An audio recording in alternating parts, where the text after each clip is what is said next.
দর্শক, চট্টগ্রামের কদমতলীতে একটি ৫ তলা ভবনের ৪ তলায় কম্বলের গোডাউনে আগুন লেগেছে।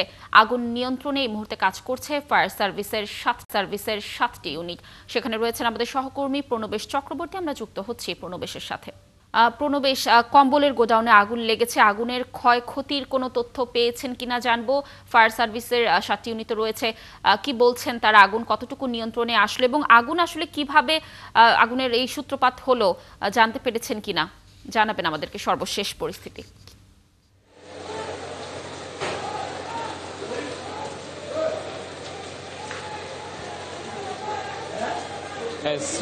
শ্রাবণী, আমরা এই ভবনটির নিচে আছি। এই ভবনটি ৪ তলা একটি ভবনটি পুরোটাই হচ্ছে বিভিন্ন ধরনের গুদাম। এখানে বিভিন্ন ধরনের গুদাম রয়েছে। এটি কম্বলের গুদাম হলেও নিচে ছাতার গুদাম এবং অন্যান্য আরো অনেকগুলো গুদাম রয়েছে। আশপাশে অনেকগুলো গুদাম রয়েছে যেখানে মোবিল স্টক করে রাখা হয়েছে, অর্থাৎ অনেকগুলো দাহ্য পদার্থ সেখানে স্টক করা আছে। এই কারণে আশপাশের এবং স্থানীয়রা যেটা বলছেন, যদি আগুন এখান থেকে ছড়িয়ে যায় তাহলে এটি কিন্তু অনেক ভয়াবহ আগুন হতে পারে। তাই এটি নিয়ন্ত্রণে এখন ফায়ার সার্ভিস তাদের কর্মীরা সর্বোচ্চ চেষ্টা করে যাচ্ছেন। প্রথম থেকে 5টি ইউনিট আসলেও এখন আমরা শুনতে পাচ্ছি প্রায় 60টির মতো ইউনিট এখানে কাজ করছে। যেহেতু এটি গুদামের জন্য এই পুরো ভবনটা এখানে ব্যবহৃত হচ্ছে, ফলে এখানে প্রচুর দাহ্য পদার্থ রয়েছে। এ কারণে এলাকাবাসীর ভয় যে আগুনটা যদি এখানে নিয়ন্ত্রণ করা না যায়, পরবর্তীতে কিন্তু এটা বড় ধরনের অগ্নিকাণ্ডের সূত্রপাত হতে পারে। তা আমি একটু স্থানীয়দের থেকে এখানে জানতে চাইবো যে আগুনের কিভাবে সূত্রপাত হয়েছে। আমরা একটু তাতে আগুন কিভাবে, এটা সঠিক কেউ বলতে পারতেছে না আগুন কিভাবে লাগছে। ওখানে যখন ছিল সবাই শ্রমিকেরা চলে গেছিল, তালা মারে চলে গেছিল, একটার দিকে দেখেছি ধোঁয়া, ওইখান থেকে আগুন কিভাবে লাগছে ওটা সঠিক জানা যাচ্ছে না। এখন কি অবস্থায় আছে ওখানে? কতজন কাজ করতো বা কিভাবে কাজ করতো?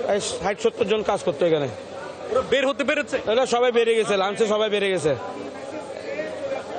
ওদের এখানে কোনো কর্মচারী কিংবা যারা আছে তারা? হ্যাঁ, মালিক আছে। আপনি কি এখানে কৃষিকাজ? আমি এখানে স্থানীয়, ওইখানে ওদের মালিক আছে। আর একটু যদি আপনারা বলেন যে এখানে অগ্নিপাত যদি হয় আর কি কি, মানে কি কি প্রতিষ্ঠান এখানে আছে? এখানে সব গোডাউন, সব গোডাউন, এখানে সব গোডাউন, এখানে মাল রাখে, এখানে কিছু নেই। আমরা দেখতে পাচ্ছি যে প্রচুর ধোঁয়া বের হচ্ছে এবং পাশ থেকে আগুনের হলকাও দেখা যাচ্ছে। তাই এখানে ফায়ার সার্ভিস সর্বোচ্চ চেষ্টা করছে যাতে আগুনের শিকা যাতে বের না হয়। অর্থাৎ এই যেহেতু কম্বল, উপর থেকে পানি দিলে সেটি নিভে গেলেও ভেতরে যদি আগুন থাকে তাহলে সেখান থেকে আবার আগুনের যে শিকা সেটি আবার প্রজ্বলিত হওয়ার সবচেয়ে সমূহ সম্ভাবনা রয়েছে। তারপরও ফায়ার সার্ভিস তারা এখানে পানি দিচ্ছে সব পাশ থেকেই। তারপরও আগুনের হলকা ভেতর থেকে দেখা যাচ্ছে। তো নিচেও যেহেতু গুদাম রয়েছে, এখানে ছাতার গুদাম, প্লাস্টিকের গুদাম, পাশে মোবিল, দূরবর্তী যে আশপাশে যে গুদামগুলো রয়েছে।